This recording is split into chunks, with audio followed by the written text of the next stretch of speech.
मित्रांनो, आज माझा वाढदिवस होता आणि मी छानपैकी तयार झाली आणि गेली हॉस्पिटलला. तर मला वाटलं होतं आज की आज तरी मला काम लागणार नाही, आज तरी शांततेत बसणार मी मस्तपैकी बिना काम करायची. तरी असं झालं नाही.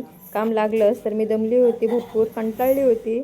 मला वाटलं होतं की आज कोण काम लावणार नाही मला, तरी काम लावलंच. तरी बघा, बड्डे सेलिब्रेट करण्यासाठी ह्यांचं प्लॅनिंग अगोदरच चालू होतं आणि यांनी केक वगैरे अगोदर आणून ठेवला होता. मला माहितीच नाही आहे हे सेलिब्रेट करणार आहेत वगैरे म्हणून, कारण की भरपूर पेशंट होते आणि भरपूर काम होतं. तरी त्यात वेळ काढून आमच्या स्टाफने आणि माझ्या मिस्टरांनी मस्तपैकी माझा बड्डे सेलिब्रेट केला. तर एन्जॉय केला आम्ही. हे बघा बड्डे. तर केक वगैरे भरवलं माझ्या मिस्टरांनी. तर हे बघा काय करत होता. मस्ती मस्ती चालू होती पुरी. रंगवलं मला. माझा फेस तरी बघा कसा करून टाकला. 4 फोटो पण चांगले काढायला दिले नाही तो मला. हे बघा किती मस्ती चालू होती सगळ्यांची. तर हात लावणारा होता सगळ्यांना, त्यासाठी दडपून धरलं सरांनी आणि लावला. आम्ही मजा मजा केली. थँक्यू.